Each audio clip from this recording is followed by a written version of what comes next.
Assalamualaikum warahmatullahi wabarakatuh. Selamat pagi, kita bertemu kembali pada mata pelajaran simulasi komunikasi digital untuk kelas 10. Pada pagi hari ini kita akan belajar bersama mengenai peta konsep atau mind map. Untuk mengawali pertemuan pada pagi hari ini kita akan melihat beberapa gambar mengenai peta konsep. Kita awali dengan gambar yang pertama, yaitu di sini saya berikan gambaran terkait peta konsep sederhana mengenai plan bisnis atau plan usaha. Di layar kalian ada contoh terkait dengan peta konsep yang mungkin menarik dan sederhana. Contoh sebuah peta konsep yang menceritakan siapa saya. Gambar yang kedua adalah contoh gambar peta konsep yang menarik dan cukup sederhana. Dengan satu lembar saja ini sudah dapat menceritakan apa yang dipikirkan oleh diri kita. Contoh yang selanjutnya yaitu peta konsep yang dibuat dengan menggunakan tangan, yang di sini memanfaatkan sebuah selembar kertas dengan pulpen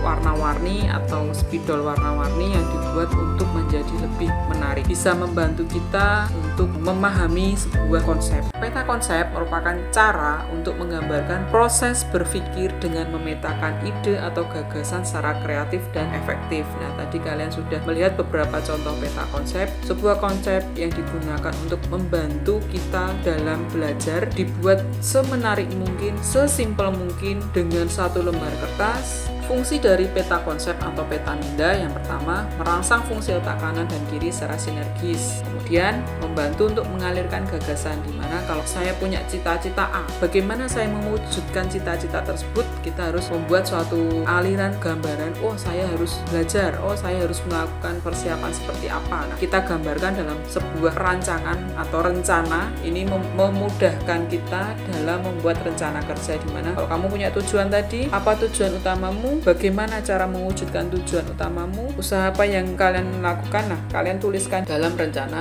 tersebut. Kemudian peta konsep berfungsi untuk mengembangkan ide. Misalnya kita punya ide untuk membuat sebuah usaha apa yang bisa dijalankan pada saat ini, bagaimana cara menjalankannya, kemudian jika ada resiko yang dapat menghambat tujuan kita, bagaimana penyelesaiannya. Nah, itu bisa dituliskan. Kemudian fungsi yang kelima yaitu memberikan pandangan secara menyeluruh. Peta konsep digunakan untuk mendorong memecahkan masalah.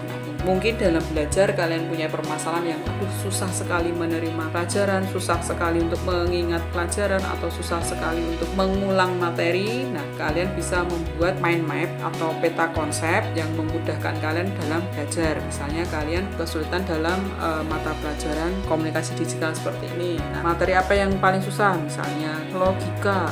Kita membuat konsep dasarnya loga, pengertiannya, kemudian contohnya seperti apa. Nah, itu bisa kita gambarkan untuk mendorong kita mengingat materi yang sudah diberikan. Dan di sini kalian lihat terdapat sebuah contoh peta konsep. Nah, bagaimana kita bisa membuat peta konsep yang seperti ini, atau bagaimana kita bisa menyelesaikan permasalahan dengan menggunakan peta konsep? Kita pertama kali harus membuat sebuah judul utama. Di sini judul utamanya yaitu liburan keluarga. Mungkin kalau kalian kesulitan dalam belajar di materi tertentu, saya kesulitan dalam memahami logika dan algoritma. Nah, di sini bisa dituliskan algoritma. Ini yang namanya judul konsep atau pokok bahasan utama yang menjadi permasalahan kalian, bisa kalian tuliskan di sini.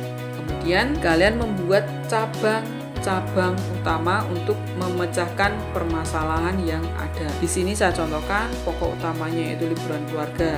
Nah, liburan keluarga ini cabang-cabang utamanya di sini ada siapa saja yang ikut dalam liburan keluarga, perlengkapan apa yang dibutuhkan, kemudian aktivitas apa yang dibutuhkan, kemudian jalan-jalan kemana saja. Nah, ini bisa menjadi cabang-cabang yang akan menjelaskan liburan keluarga. Kalau dalam pembelajaran mungkin kalian susah dalam memahami logika atau algoritma atau flowchart. Nah, di sini bisa kalian tuliskan logika atau algoritma atau flowchart, pengertian, notasi simbol. Di sini mungkin bisa kalian berikan contoh penggunaan notasi flowchart seperti itu. Kemudian kita bisa mengembangkan cabang-cabang utama tersebut menjadi gagasan yang lebih detail lagi. Nah, di sini dicontohkan liburan keluarga dengan siapa saja sih? Dengan ayah, ibu, paman, sepupu, dan teman-teman. Nah, ini merupakan pengembangan dari cabang utama. Kemudian di sini jalan-jalan ke pantai, mall, waterpark, taman, dan sebagainya. Nah, ini juga merupakan pengembangan dari cabang-cabang utama. aktivitas seperti berkuda, berenang, belanja, bermain bola. Nah, ini juga merupakan pengembangan dari cabang-cabang utama. Perlengkapan apa saja sih yang dibutuhkan? Nah, ini dikembangkan menjadi seperti sepatu,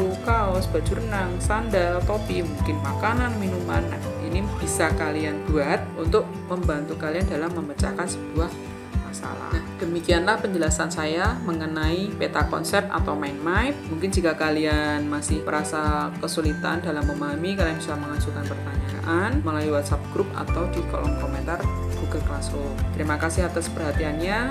Semoga kalian dalam kondisi baik dan dapat melakukan aktivitas seperti biasa. Tetap menjaga protokol kesehatan. Terima kasih. Selamat pagi. Wassalamualaikum warahmatullahi wabarakatuh.